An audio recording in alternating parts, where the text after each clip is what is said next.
안녕하세요.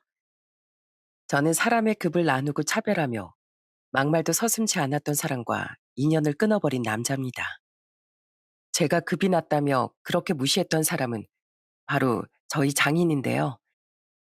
그래도 인정받아 보려고 그 서러운 시간들을 참으며 살았는데도 달라지는 게 없어서 그냥 연락도 안 하고 지내고 있습니다. 그동안 받았던 서러움을 글로 다 풀어볼 수 있을지 모르겠지만 한번 열심히 써볼 테니 잘 들어주셨으면 좋겠습니다. 제가 어렸을 때부터 저희 아버지는 공장에서 일하셨어요. 퇴근하고 돌아오신 아버지의 몸에선 늘 기름 냄새가 났죠. 그리고 어머니는 저희 할머니가 운영하시는 냉면집에서 일을 하셨는데 제가 7살 때 할머니가 돌아가시고 나서부턴 어머니가 그 냉면집을 이어받아 운영을 하게 되었습니다.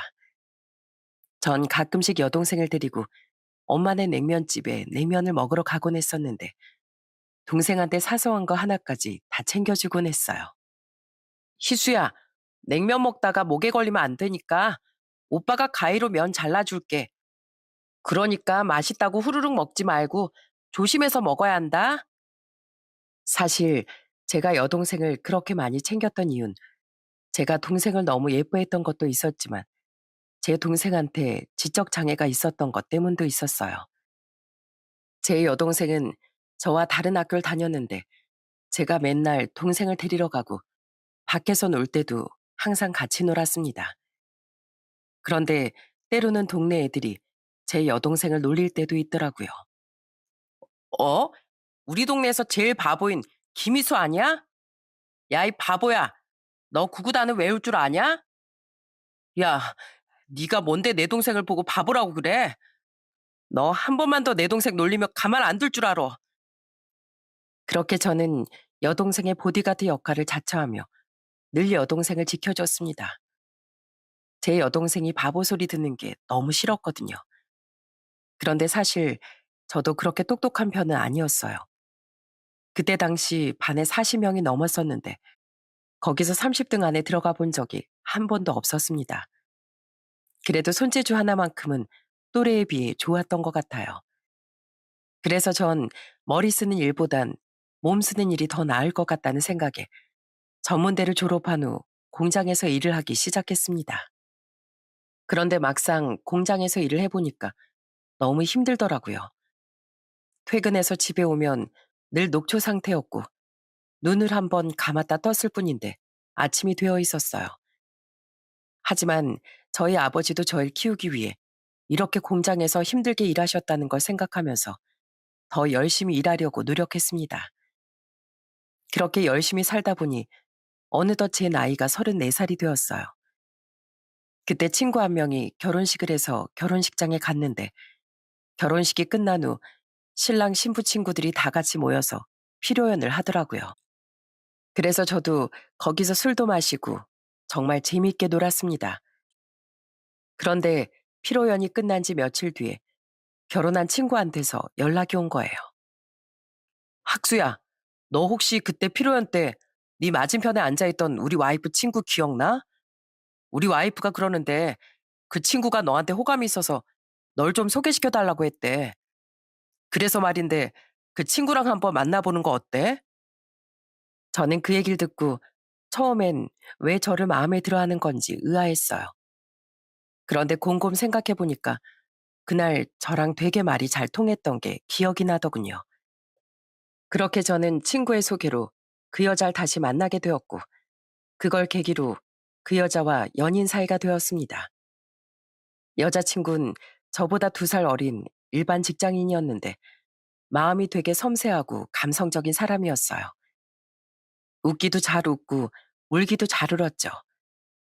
하루는 같이 드라이브를 하면서 노래를 듣고 있었는데 여자친구가 갑자기 눈물을 뚝뚝 흘리는 거예요.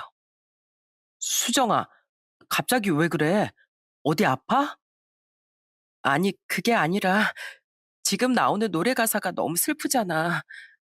연인이랑 이별해서 가슴 아파하는 내용을 들으니까 내 마음도 찢어지는 것 같아.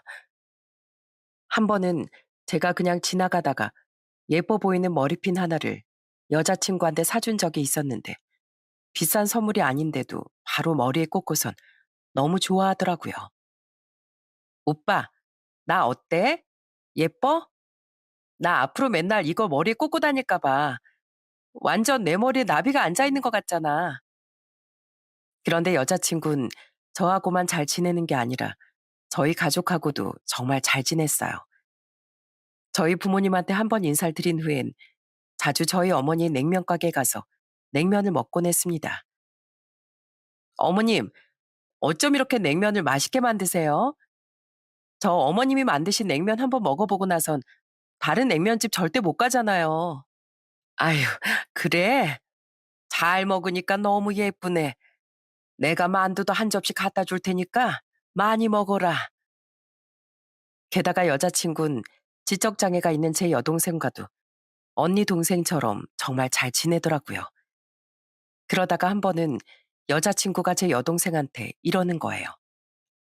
아가씨, 제가 이제부터 아가씨라고 불러도 돼요? 네? 제가 왜 아가씨예요? 예뻐서 아가씨라고 부르는 거예요? 예뻐서 그런 것도 맞는데 다른 이유도 있어요. 원래 남편의 여동생을 아가씨라고 부르거든요. 저 나중에 아가씨네 오빠랑 꼭 결혼할 거니까 미리부터 아가씨라고 불러도 되잖아요.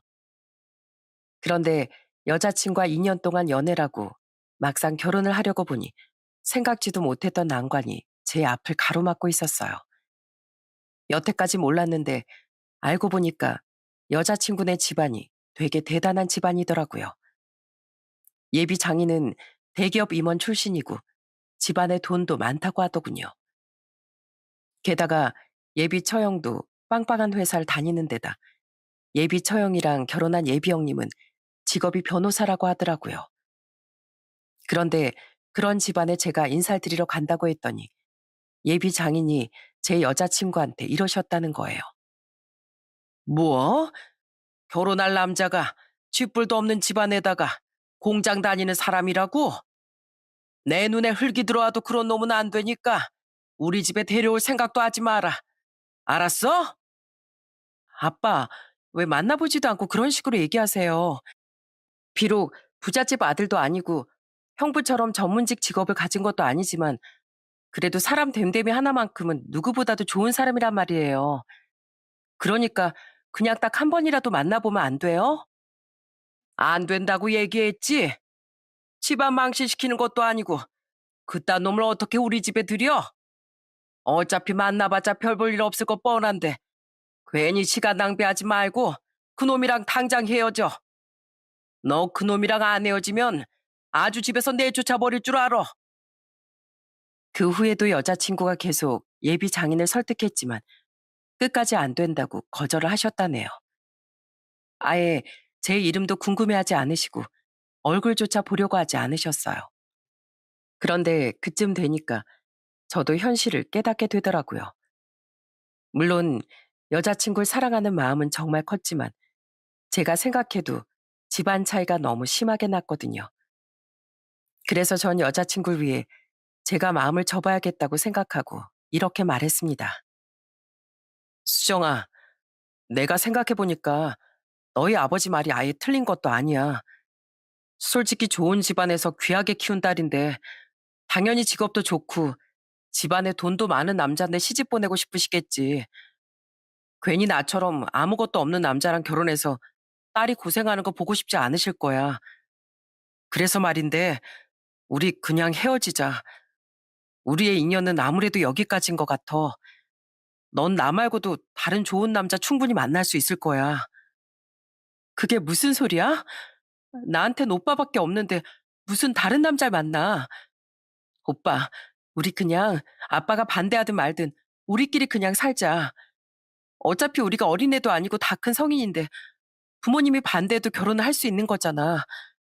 나 결혼식 같은 거 안 해도 돼. 그러니까 제발 나랑 헤어지자는 말은 하지 말아줘. 여자친구가 울고불고 저한테 매달리니까 너무 가슴이 아프더라고요.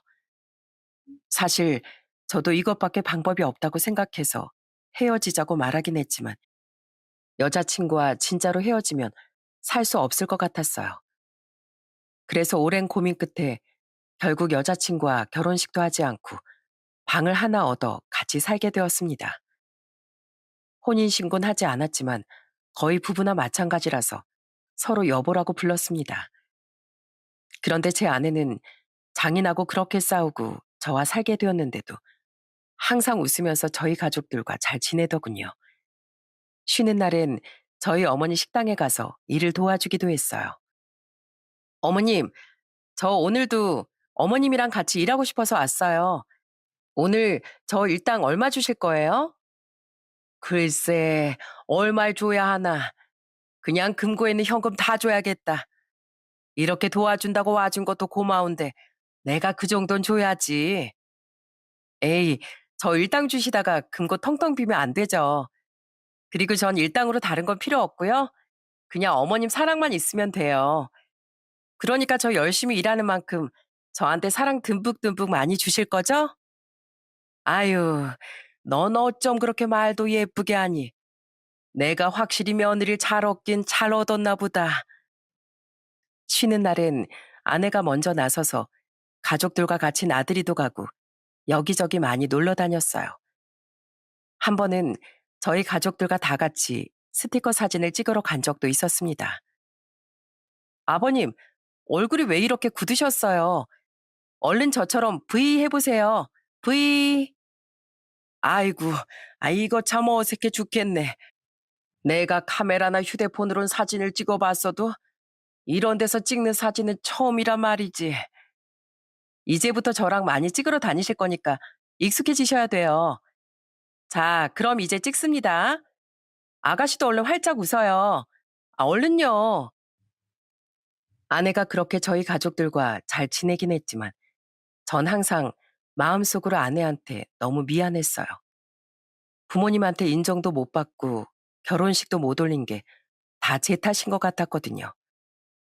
그래서 아내한테 미안하다고 얘기를 했더니 오히려 아내가 저한테 이러더라고요. 여보, 나한테 미안할 거 하나도 없어. 난 오히려 지금이 너무 행복한데? 그리고 사실 나 예전부터 우리 집에서 나오고 싶은 마음도 있었거든. 내가 당신한테 말해준 적이 있었나?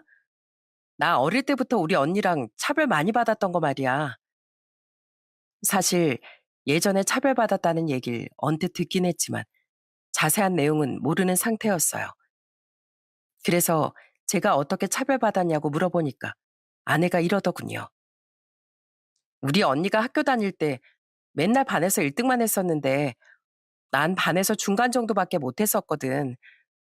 그래서 어릴 때부터 아빠한테 맨날 구박만 받고 나보고 다리 밑에서 주워왔다는 얘기도 얼마나 많이 했는지 몰라. 그러다가 우리 언니 명문대 들어가고 난 평범한 중위권 대학에 들어가니까 이젠 아빠가 나보고 우리 집안이랑 어울리지 않는다고 하는 거 있지? 나 그때 진짜 얼마나 서러웠는지 몰라. 뭐? 정말 아버님이 그러셨단 말이야? 아휴, 사람 사는 게 공부가 다가 아닌데 왜 그러셨는지 모르겠네. 그러니까 말이야. 게다가 친척 결혼식 같은 데 가면 또 날 얼마나 찬밥 취급했는지 알아? 아빠가 언니 옆에 끼고 다니면서 친척들한테 엄청 자랑하고 나보곤 그냥 구석에 조용히 짱 박혀 있으라고 했어. 괜히 누가 둘째 딸은 어느 학교 나왔냐고 물어보면 창피하니까 그냥 떨어져 있으라는 거야. 그러면서 맨날 하는 말이 나보고 인정받고 싶으면 남편감이라도 제대로 된 사람을 데려오래. 근데 내가 결혼하겠다고 데려온 당신이 마음에 안 드니까 또 그런 식으로 하셨던 거야. 알고 보니 장인이 남의 시선을 엄청 의식하는 사람인 것 같더군요. 그것 때문에 제 아내도 살면서 장인한테 받은 상처가 정말 많은 것 같았어요. 하지만 장인과 다르게 장모님만은 절 꺼리낌 없이 받아주셨습니다. 장인 몰래 저한테 연락해서 안부를 물어보시기도 하고 가끔씩은 저희랑 만나서 식사를 하기도 했어요. 그렇게 아내와 같이 산 지도 어느덧 2년쯤 되었을 때 저희 집에 정말 기쁜 소식이 찾아오게 되었어요. 제 아내의 뱃속에 아기 천사가 찾아오게 되었거든요. 아내가 장모님한테 임신 소식을 전했더니 장모님께선 한달음에 달려와 엄청 기뻐하셨습니다. 아이고, 정말 수정이 네 뱃속에 우리 손주가 들어있는 거니? 둘 다 정말 창하다, 창해. 그렇게 아내가 임신한 후 전 드디어 아내와 혼인신고를 하게 되었어요. 이젠 누가 뭐래도 어엿한 가정을 이루었다고 할 수 있었으니까요. 그런데 얼마 후 장인이 얼굴 한번 보자면서 저와 아내 보고 집으로 오라고 하시는 거예요.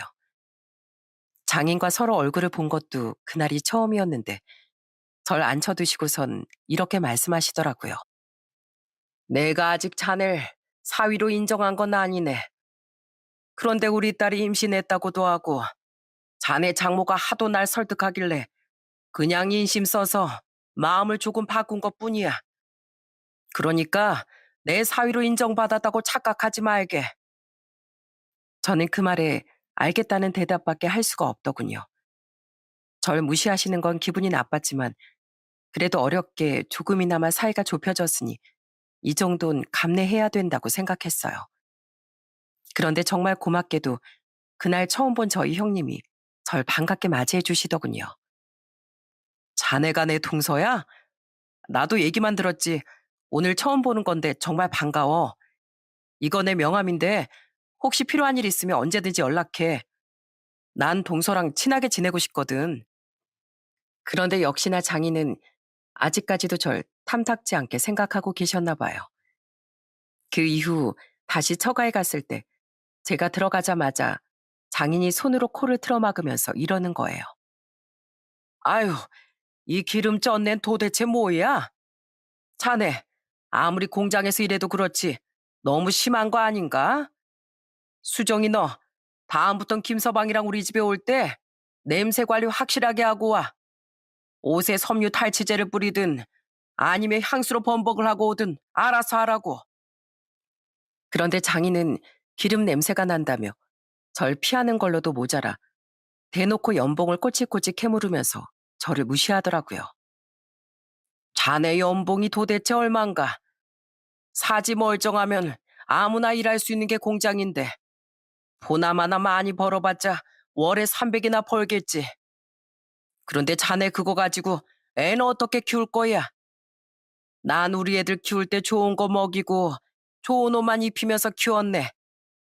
그런데 자네 벌이 수준 가지고 우리 손주한테 뭘 해줄 수 있겠냐고. 아버님, 비록 제가 돈을 많이 버는 건 아니지만 그래도 제 아이는 최선을 다해 키울 자신이 있습니다. 물론 아버님만큼 여유로운 생활을 하게 해줄 수는 없겠지만 그래도 아빠로서 최선을 다할 테니까 저 한 번만 믿어주시면 안 될까요?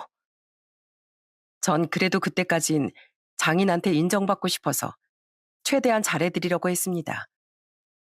하지만 장인이 저와 형님을 차별하는 게 너무 눈에 확 보이더라고요.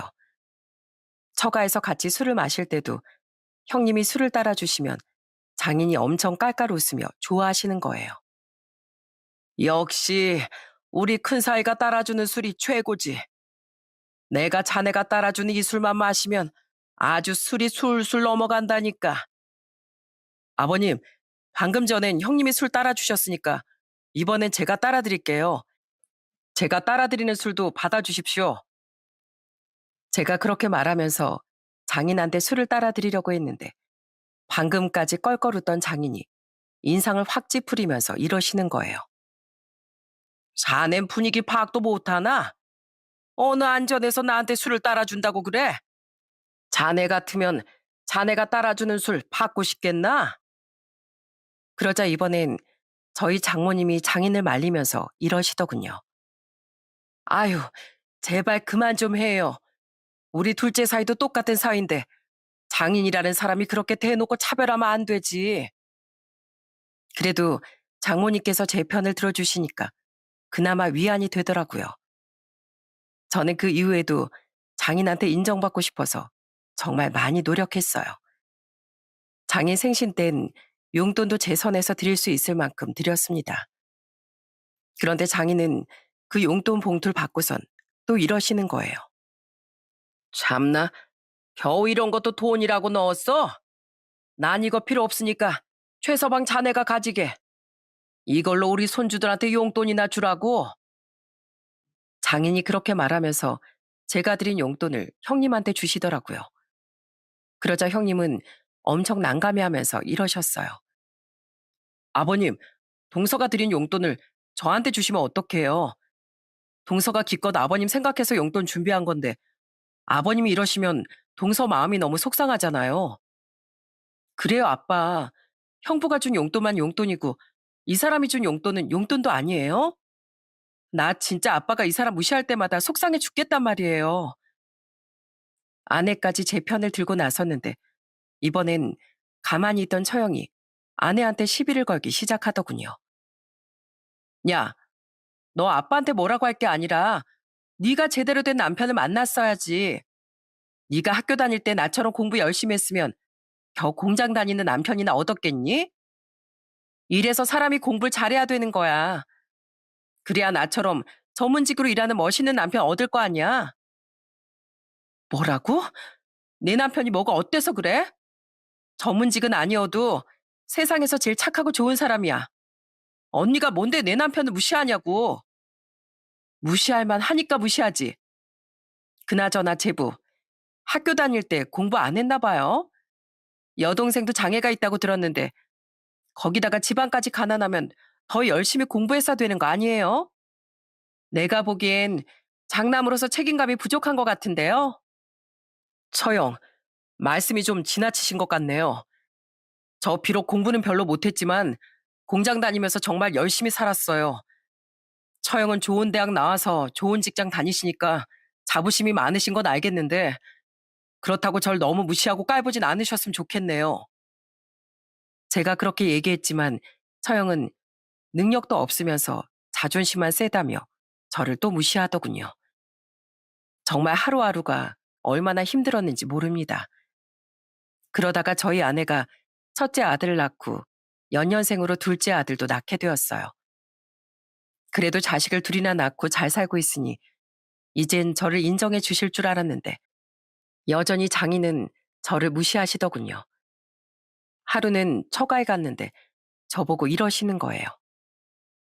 내가 아무리 생각해봐도 자네가 우리 딸과 결혼식 안 올린 건 정말 잘한 일인 것 같아. 내 주변엔 대기업 임원 출신이나 의사, 변호사 같은 대단한 사람들밖에 없는데 그 사람들이 결혼식장에 와서 내 사위가 공장에서 기계나 만진다는 거 알게 되면 뭐라고 하겠나. 가족한테 무시받는 게 얼마나 힘든 일인지 아마 겪어보지 않으신 분들은 모르실 겁니다. 제 자신이 한없이 작아지고 정말로 제가 사회 자격도 없는 못난 사람인 것 같아 너무 괴로웠거든요. 하지만 장인도 사람이니 제가 더 노력하면 마음이 열릴 수도 있을 거라고 생각하며 하루하루를 버텼답니다. 그렇게 무시와 차별 속에 서러운 생활을 보낸 지도 어느덧 2년 반이 흘렀어요. 그런데 하루는 처가에 갔는데 처형이 엄청 신나선 저희 아내한테 막 자랑을 하는 거예요. 야, 나 이번에 아파트 청약 당첨됐다? 원래 우리가 살던 아파트보다 훨씬 좋은 아파트야. 아마 너네 수준엔 꿈도 못 꿀걸? 그때까지만 해도 그냥 처형이랑 형님이 둘 다 잘 버니까 좋은 곳으로 이사 가는구나 하고 생각하고 말았어요. 그런데 일주일쯤 지났을 때 처형이 저희 아내한테 전화해서는 이러는 겁니다. 야, 너 나 이사 갈 때 선물 뭐 해줄 거야? 나 시시한 건 안 받는 거 알지? 기대하고 있을 테니까 우리 수준에 맞게 잘 좀 준비해. 알았어? 언니, 아직 이사 가려면 한참 멀었으면서 무슨 벌써 선물 타령이야. 그나저나 그 아파트 들어가려면 5억이나 모자라다면서 그건 해결했어? 설마 그것도 해결 안 하고 설레발치는 거 아니지? 당연히 해결했지. 우리 아빠가 나한테 5억 원 입금해 주시던데? 역시 우리 아빠 나밖에 모른다니까. 아내는 그 얘기를 듣자마자 얼굴이 새빨개지더니 전화를 확 끊어버렸어요. 그러더니 도저히 못 참겠다면서 저보고 같이 처가에 가자고 하더군요. 그래서 아내와 같이 처가에 갔는데 아내가 들어가자마자 장인한테 화를 내기 시작하더라고요. 아빠, 아무리 언니만 예뻐해도 그렇지. 어떻게 그러실 수가 있어요? 우리 결혼할 땐 이 사람 인정 못한다면서 10원 한 푼 안 보태주셨으면서 어떻게 잘 먹고 잘 사는 언니한텐 5억이나 주실 수가 있냐고요. 그리고 돈도 돈이지만 아빤 나랑 우리 그이한테 기본적인 사랑조차도 안 줬잖아요. 어떻게 사람을 그렇게까지 차별할 수가 있어요? 참나, 그게 그렇게 억울했으면 너도 좋은 사이 데려오지 그랬어? 네 형분 명색이 변호사인데 내가 변호사 사위를 얻었으면 그 정도는 당연히 해줘야지. 그리고 사람이 수준에 맞춰서 살아야지. 겨우 공장이나 다니는 놈한테 내가 해주긴 뭘 해줘? 나 없는 집 자식이 내 딸이랑 결혼해서 나한테 빨대 꽂고 사는 거 못 참는다. 뭐라고요? 우리 그이가 언제 아빠한테 빨대를 꽂았다고 그래요? 오히려 아빠한테 더 해주려면 해주려고 했지. 아무것도 바란 거 없었다고요. 그런데 아빤 저 사람이 저렇게 노력하는데도 언제까지 그렇게 차별하고 무시하실 거예요? 그놈의 직업이랑 집안 수준이 뭐라고 사람을 이렇게까지 비참하게 만드냐고요. 아빠가 지금 가진 게 많고 건강하니까 이러시나 본데 그게 언제까지 갈 것 같아요? 나중에 나이 들고 병들면 가족밖에 없는 건데 언제까지 건강할 줄 알고 가족들한테 상처만 줄 거냐고요. 저희 아내가 아주 발악을 하며 소리를 쳤는데도 장인은 오히려 당당한 목소리로 이러시더군요. 걱정하지 마. 나 엄청 건강해. 나 100살까지 아픈데 하나 없이 지금처럼 떵떵거리고 살 거야. 너 내가 매일 아침마다 등산하는 거 알지? 나 등산 갔다 와서도 점심 먹고 나면 헬스장 가고 요즘엔 테니스도 배워. 어차피 내가 너희보다 오래 살 거니까 너랑 네 남편이나 걱정해라. 너희들은 돈도 쥐꼬리만큼 벌어서 나중에 아프면 병원이나 제대로 다니겠어? 뭐라고요? 아빠 진짜 못됐네요. 어떻게 딸이랑 사위한테 그런 식으로 말할 수가 있어요? 진짜 너무한 거 아니냐고요. 너무하긴 뭐가 너무해. 그리고 내가 네 언니랑 우리 큰 사위한테 5억 원을 준 건 다 앞날을 내다보고 투자한 거야. 김서방이랑 우리 큰 사위랑 가치가 아예 다른데 어디다 대고 비교를 하고 있어? 그런데 장인은 거기서 그치지 않고 이번엔 저한테 막말을 하기 시작하더군요. 자네, 자네가 우리 딸한테 똑같이 5억 달라고 조르라고 시켰나? 어디 능력도 안 되는 걸 사위로 받아줬더니만 돈까지 탐내고 있어? 나 솔직히 우리 딸만 아니었으면 자네 같은 밑바닥 인생하곤 아예 상종도 안 했을 사람이야. 그리고 이참에 말이 나와서 하는 말인데 좀 있으면 명절인 거 알지? 명절 때 자네 같은 사람이 우리 집에 오는 것도 쪽팔리니까 그냥 앞으로 명절 때도 오지 말게.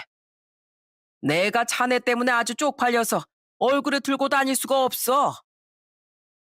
장인은 이제 하다하다 아예 저보고 명절 때도 오지 말라고 막말을 하더군요. 저는 순간 노력으로 극복할 수 있는 문제가 아니라는 걸 처절하게 깨닫게 되었어요. 그래서 저도 더 이상 참지 않고 장인한테 이렇게 얘기했습니다. 네, 알겠습니다. 그렇게 원하시니 앞으로 전 처가에 발끈토록 하겠습니다. 근데 아버님, 솔직히 전 아버님한테 10원 한 장 바란 적도 없었고 그냥 사위로서 인정해 주시기만을 바라면서 여태까지 참고 기다린 겁니다. 그런데 이렇게까지 나오시니 저도 이제 더 이상 그럴 필요가 없을 것 같네요. 그러니까 이제 둘째 사이는 없다고 생각하시고 평생 그렇게 사십시오. 저도 앞으로 장인은 없다고 생각하겠습니다. 전 그렇게 아내의 손을 잡고 처가를 빠져나왔어요.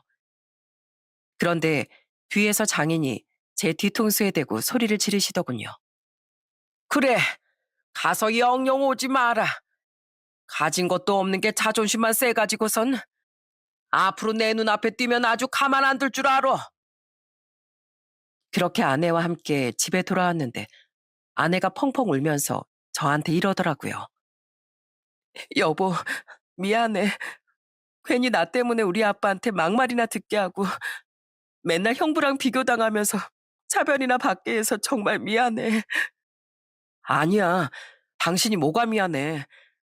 당신이야말로 괜히 나 같은 사람이랑 결혼해서 상처 많이 받았을 텐데 내가 앞으로는 당신 눈에 눈물 흘리지 않도록 당신한테 더 잘할게. 그러니까 우리 앞으로는 우릴 사랑해주는 가족하고만 행복하게 지내자. 알았지? 그 후 저희 부부는 장인과 아예 연락을 끊고 살았어요.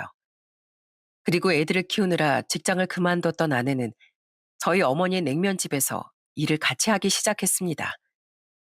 전 아내가 고생하는 것 같아 걱정했는데 오히려 아내는 밝게 웃으며 저한테 이러더라고요. 여보, 난 회사 다닐 때보다 지금이 훨씬 더 좋아.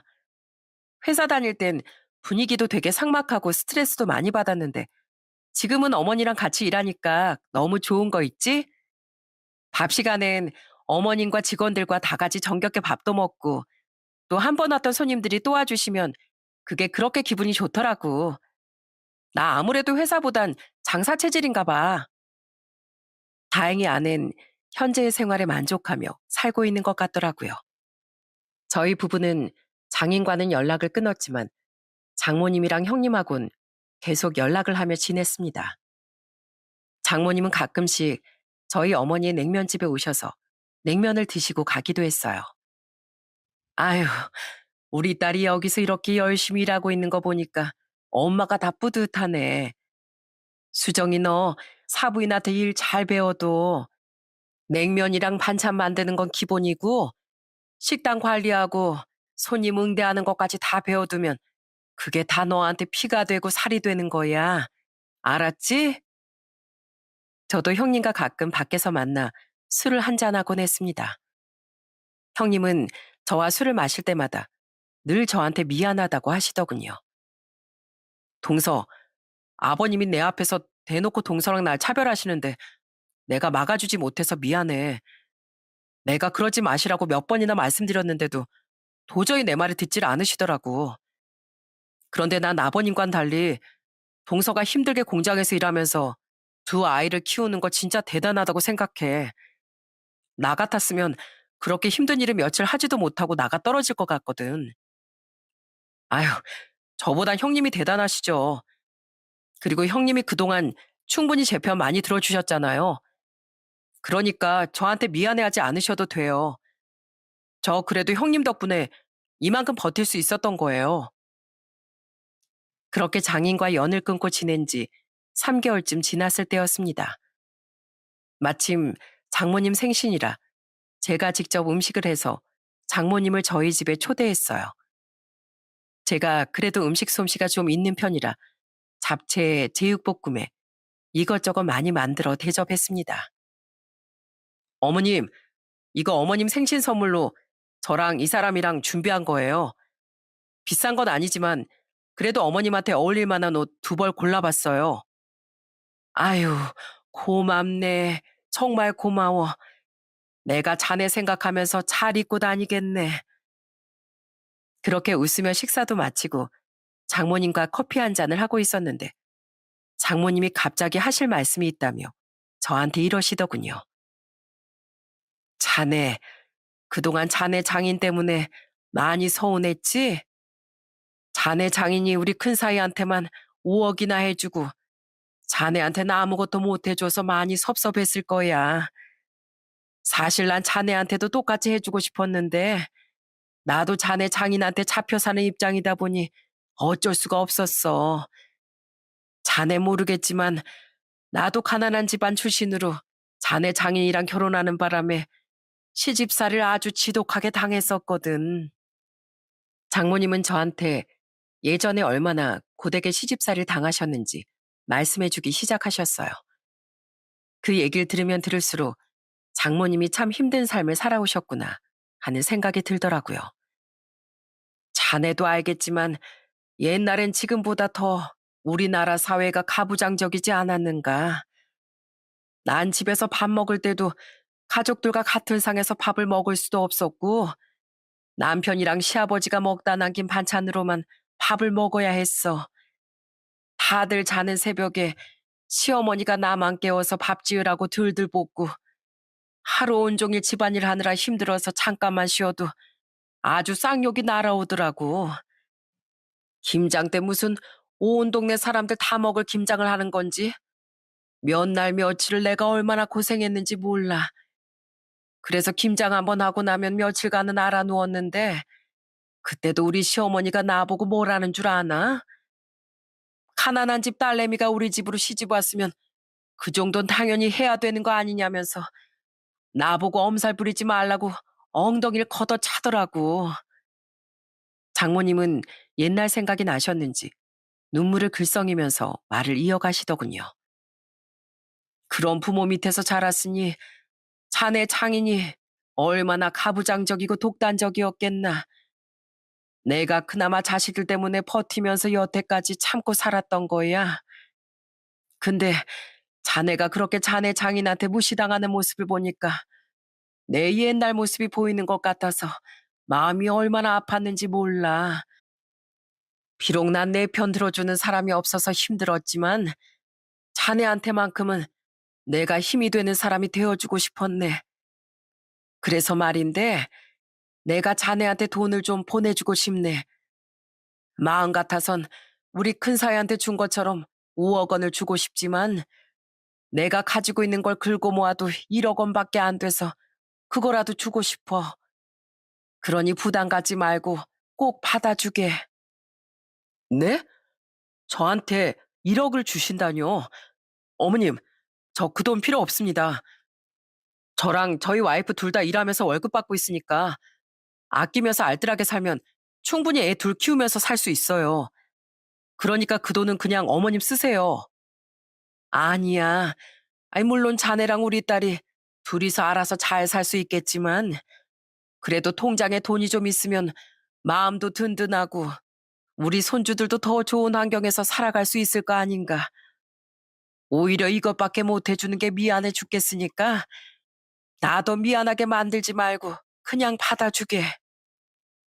제가 끝까지 그 돈 안 받겠다고 거절했는데도 장모님은 꼭 주고 싶으시다며 다시 집으로 돌아가시더군요. 그리고 다음날 아침 정말로 제 통장에 1억 원이라는 큰 돈이 들어왔어요. 저는 그 돈을 받고 장모님한테 감사해서 얼마나 울었는지 몰라요. 어머니, 정말 감사합니다. 저 어머님이 주신 이 돈으로 저희 와이프랑 애들한테 해줄 수 있는 거 많이 해주면서 열심히 살겠습니다. 어머님한테만큼은 정말 최고로 자랑스러운 사이가 되도록 노력할게요. 그 이후에도 저희 부부는 장인하고 연락하지 않고 나머지 가족들과 잘 지냈습니다. 저희 부모님이 저희 애들을 너무 좋아하셔서 옷이랑 장난감 같은 걸 자주 사주시더라고요. 제 여동생도 조카들과 놀고 싶다며 저희 집에 자주 놀러 왔어요. 얘들아, 고모 왔다. 고모가 오늘 너희들이랑 색칠놀이 하려고 색연필 사왔어. 이것 봐. 고모가 가져온 색연필엔 금색도 있고 은색도 있다. 우리 이걸로 색칠놀이 많이 하자. 우와, 고모가 가져온 색연필은 우리 색연필보다 훨씬 좋네요. 나 얼른 색칠놀이 할래요. 내가 파란색 버스 칠할 테니까 고모 노란색 트럭 칠해요. 알았죠? 전 형님과도 여전히 가끔 만나면서 지냈는데 형님이 명절만 지나면 저한테 선물을 바리바리 싸주시더군요. 동서, 이거 가져가서 처제랑 조카들이랑 맛있게 먹어. 나한테 이번에 선물이 많이 들어왔는데 우리끼리 먹기엔 너무 많아서 곤란하더라고. 아휴, 제가 형님 덕에 명절만 지나면 살찌는 것 같아요. 그나저나 제가 맨날 받기만 하는 것 같아서 이번엔 제가 형님 드리려고 한우 좀 사왔어요. 형님 소고기 엄청 좋아하시잖아요. 그렇게 장인과 안 보고 산 지도 어느덧 3년이 지났습니다. 그런데 그때쯤 형님한테 연락을 하면 목소리가 좀 안 좋아 보였어요. 제가 무슨 일이냐고 물어봐도 아무 일도 없다고 하시더라고요. 그런데 어느 날 형님이 왜 그렇게 목소리가 안 좋은지 알게 되었습니다. 갑자기 제 휴대폰에 전화벨이 울리길래 봤는데 뜬금없이 장인의 전화번호가 찍혀 있는 거예요. 받을까 말까 잠시 고민하다가 무슨 일인가 싶어서 한번 받아봤습니다. 그런데 장인이 술을 많이 드셨는지 술에 잔뜩 취한 목소리로 저한테 이러시더라고요. 자네, 잘 지내는가? 내가 너무 힘들어서 술 한 잔 먹고 자네 생각이 나서 한번 전화해 봤네. 무슨 일이십니까? 저 바쁘니까 용건만 말씀하십시오. 자넨 왜 그렇게 사람이 차가운가? 그래도 내가 오랜만에 자네 목소리 듣고 싶어서 전화했는데 좀 따뜻하게 대해주면 안 되나? 나 요즘에 진짜 힘들어 죽겠는데 자네까지 이러지 말게. 내가 우리 딸 때문에 변호사 사위를 잃게 생겨서 너무 속상하단 말이야. 갑자기 그게 무슨 말씀이세요? 변호사 사위를 잃다니요? 세상에 우리 큰딸이 3살 어린 남자랑 바람을 피웠다가 우리 큰사위한테 걸렸다지 않은가. 그래서 우리 큰사위한테 이혼 통보당하고 집에서 쫓겨나서 지금 우리 집에 들어와 있네. 자네도 우리 큰사위가 이혼 전문 변호사인 거 알지? 하필이면 우리 딸이 이혼 전문 변호사인 남편을 두고 바람을 피우는 바람에 소송당해서 완전 탈탈 털리게 생겼어. 이제 우리 큰사위가 나한테 장인이라고도 안 부른다네. 세상에 얼마 전에 나보고 뭐라는 줄 아는가? 나보고 아저씨라고 부르면서 손주들 볼 생각도 말고 자식 교육이나 똑바로 시키라고 아주 큰 소리를 치더라고. 우리 딸 때문에 내가 우리 손주들도 잃고 내가 제일 예뻐하던 변호사 사위까지 잃게 생겼어. 전 그제서야 형님한테 무슨 일이 생긴 건지 알게 되었습니다. 세상에 자기 잘난 맛에 맨날 저와 아내를 무시하던 처형이 바람을 피웠다가 이혼당하게 생겼나 보더라고요. 그런데 그렇게 예뻐하던 변호사 사위를 잃게 생기니까 사위로도 인정 안 하던 저한테 전화해서 이러는 게 너무 어이가 없더라고요. 그래서 그 얘기를 저한테 왜 하시는 거죠? 저 같은 사위는 필요 없다면서요. 저보고 다시 눈앞에 띄지 말라고 하셨던 거 기억 안 나십니까? 그래도 내가 자네 장인이잖아. 자네 진짜로 앞으로 계속 나랑 연락 안 하고 살 거야? 이제 우리 큰 사위도 잃게 되면 자네가 내 유일한 사위인데 자네마저 날 외면하면 나보고 어떡하라는 거야? 우리 작은 딸은 나랑 연락도 안 하고 큰 딸은 바람이나 피워가지고 이혼당하는 망난인데 자네라도 나한테 힘이 되어줘야지. 저랑 그렇게 잘 지내고 싶으셨으면 저한테 그러지 마셨어야죠. 그렇게 예뻐하던 형님이 떠난다고 하니까 저라도 붙잡으려고 하시는 것 같은데 전 이미 진작에 마음 닫았습니다.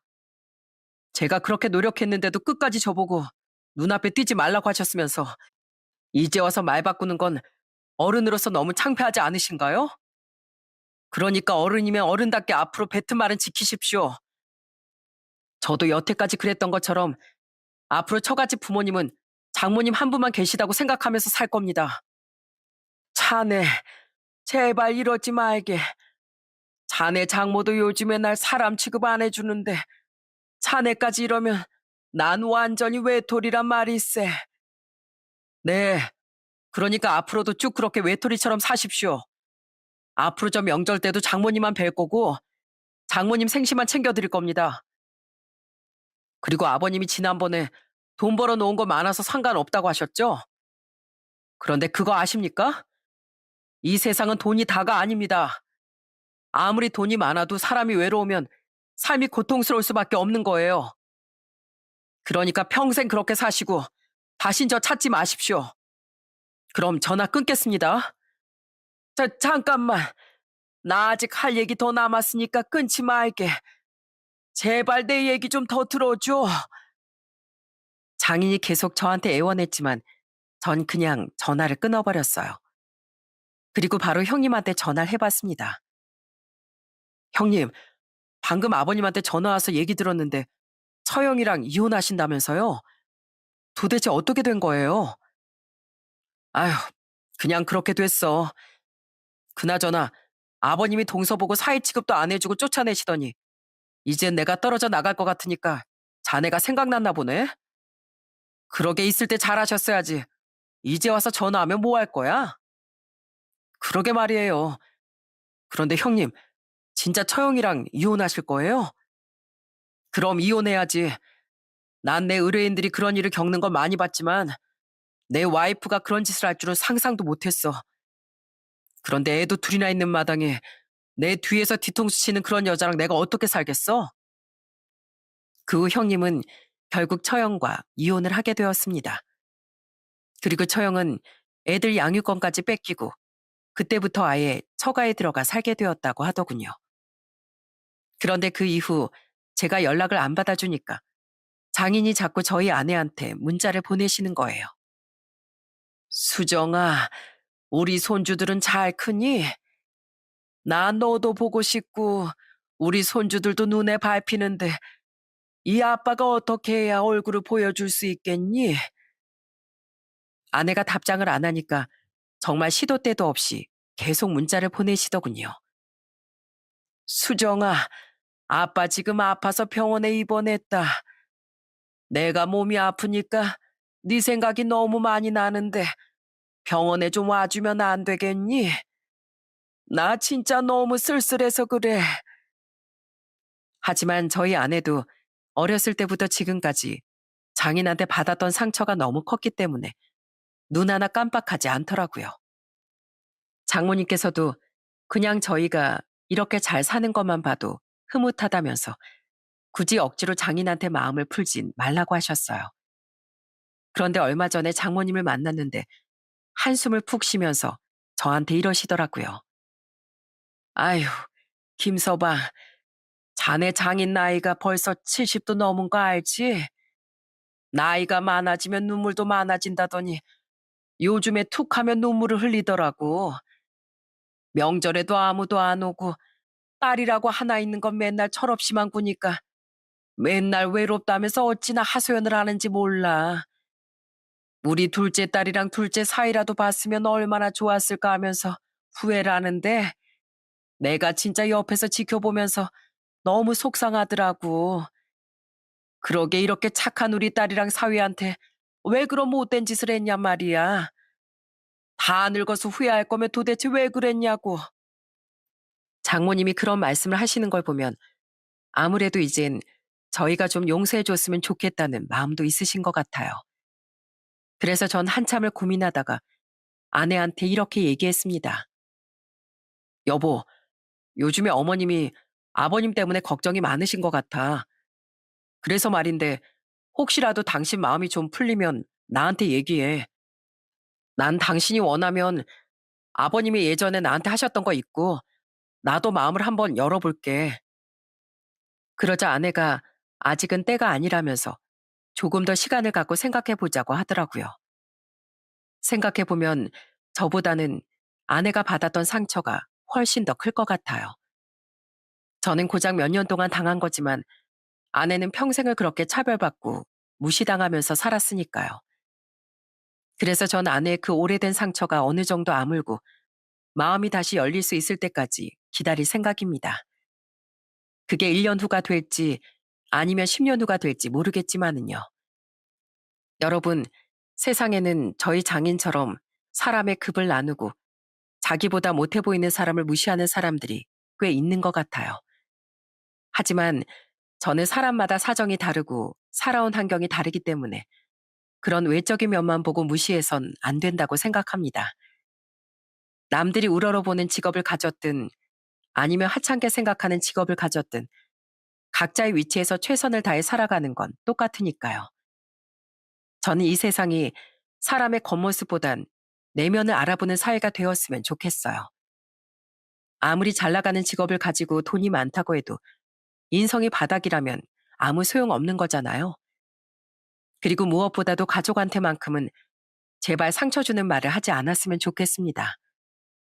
똑같은 말을 들어도 남한테 듣는 것보다 가족한테 듣는 게 더 큰 상처로 다가오는 거거든요. 그런 의미에서 오늘 하루만큼은 가족들과 덕담도 주고받으며 좋은 시간을 보내보시는 건 어떨까요? 그럼 전 제 사연을 듣고 계시는 시청자분들께서 오늘 하루 가족들과 행복하게 지내시길 바라면서 이만 제 이야기를 마치도록 하겠습니다. 날씨가 추운데 건강 조심하시고요. 끝까지 들어주셔서 정말 감사합니다.